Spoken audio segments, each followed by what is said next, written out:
This time of year.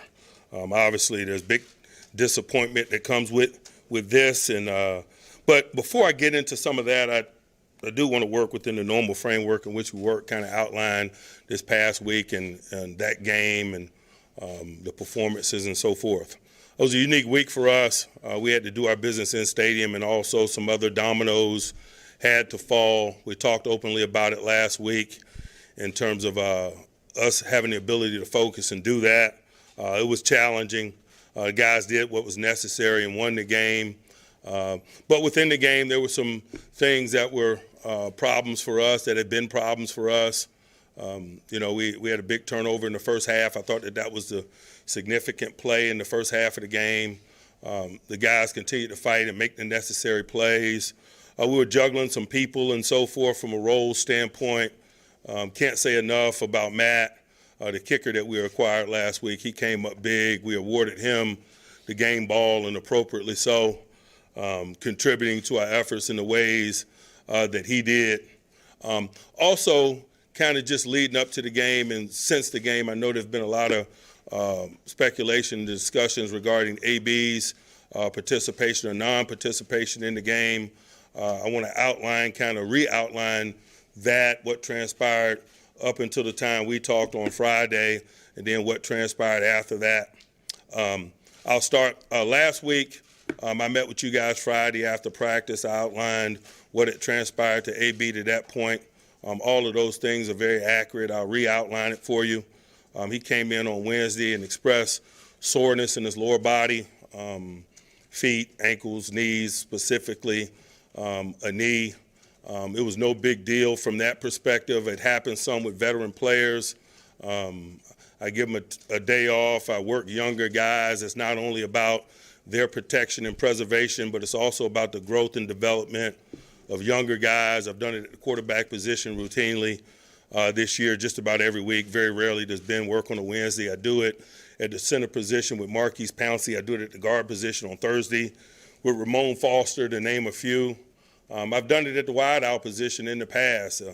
When AB was young, Wednesday was a big day for him because it wasn't a big day for a guy like Hines Ward. So that was not a big deal for us. We came in on Thursday. He expressed that he was continuing to feel that discomfort. Again, given the fact that this was the Cincinnati Bengals, a second time a divisional opponent. In terms of the familiarity, again, it wasn't anything to ring the alarm bells about. We work younger people. I listed him on the injury report that day with the knee that he described. On Friday's kind of the witching hour. Situational football and things of that nature in terms of readiness for the game. When he came in and expressed discomfort in his knee on Friday and the fact that he wouldn't be able to participate on Friday, that's when we sent him to get an MRI. And at that time, I instructed him after he gets the MRI to go home, to get off his feet, to lay low, and that I would communicate with him Friday evening, and we'll plot out our course of action from there. Again, under normal circumstances, guy doesn't participate in Friday's practice. That essentially potentially removes them from participation in the game unless they're a veteran guy who we got a great deal of comfort in terms of execution and detail, like AB, and we got an opponent that we're familiar with second time around, like a divisional opponent, Cincinnati. So wanted to leave the light on in terms of his participation. That was the nature of our conversation. That's what I outlined to you guys after practice. That's why we listed him as questionable for the game. Then after Friday's business was done, it became difficult to communicate and catch up with him. I wasn't able to communicate with him on Friday evening or Saturday morning. So when we had our Saturday morning mock game or walkthrough and he was unavailable and we hadn't communicated with him, then it became something altogether different. We decided to focus our energies on the guys that were working and prepared to work and present. And so those are the guys that we prepared to play in the football game. Woke up Sunday morning, got a call from his agent, Drew Rosenhaus. Drew expressed that he was feeling better and that he would potentially be able to participate.